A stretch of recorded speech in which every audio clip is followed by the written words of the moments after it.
কথা এজন আছিল ৰজা এজন আছিল ৰজা টকা ঘটা যাৰ নিচা এজন আছিল ৰজা টকা ঘটা যাৰ নিচা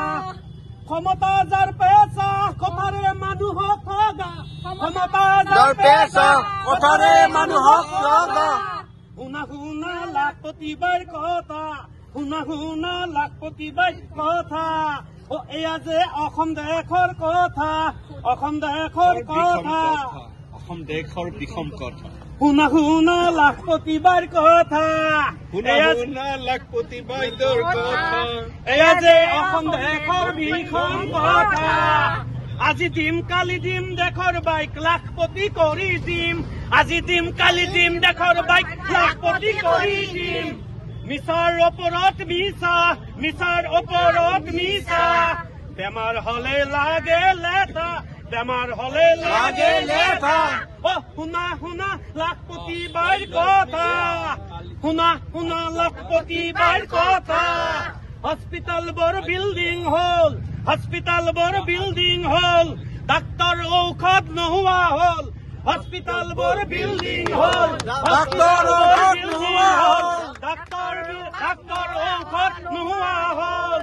দুখীয়া কান্দি কান্দি হাৰাশাস্তি হল দুখীয়া কান্দি কান্দি হাৰাশাস্তি হল বেমাৰীবোৰ ঘৰতে মৰি যোৱা হল বেমাৰীবোৰ ঘৰতে মৰি যোৱা হল টিভি পৰ্দাত গাঁৱৰাই লাখপতি হল টিভি পৰ্দাত গাঁৱৰাই লাখপতি হল গল গল গল ৰখাতলে গল গল গল গল ৰখাতলে গল এখন ৰখাতলে গল অৰুণোদয় অৰুণোদয় বুলি মৰাই পগলা হল অৰুণোদয় অৰুণোদয় বুলি মৰাই পগলা হল অৰুণোদয় অৰুণোদয় বুলি মৰাই পগলা হল মাহৰ পিছত মাহ ইটো সিটো ডকুমেণ্ট লিংক কৰি অনলাইন কৰি হাৰাশাস্তি হল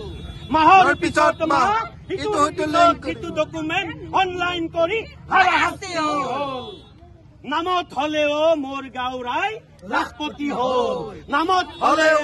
মোৰাই লাখপতি হল সঁচা অৰ্থত মামা মানি ধনী হল সঁচা অৰ্থত মামা মানি ধনী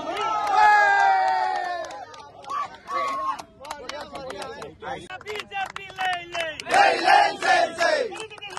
বিজেপি লৈ লৈ সংবিধান ভংগ কৰিব খোজা অমিত শ্বাহ লৈ লৈ অমিত শ্বাহ লৈ লৈ অমিত শ্বাহ বিজেপি লৈ লৈ সংবিধান ভংগ কৰিব খোজা বিজেপি সকলোৰে গত সংবাদ মাধ্যমত প্ৰচাৰ হৈছে দেশৰ সন্মানীয় গৃহমন্ত্ৰী অমিত শ্বাহ ডাঙৰীয়াই পবিত্ৰ সংসদত সংবিধান প্ৰণেতা ভি.আৰ. আম্বেদকাৰ সম্পৰ্কে যি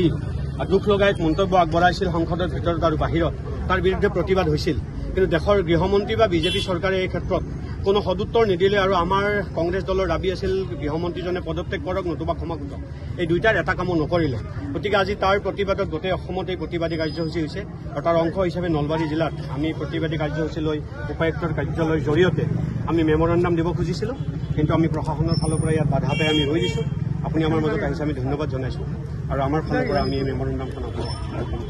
আৰু লগতে আমি আমাৰ অফিচিয়েল তথ্য আমি ৰিচিভ কৰিছোঁ হাততালি এটা দিব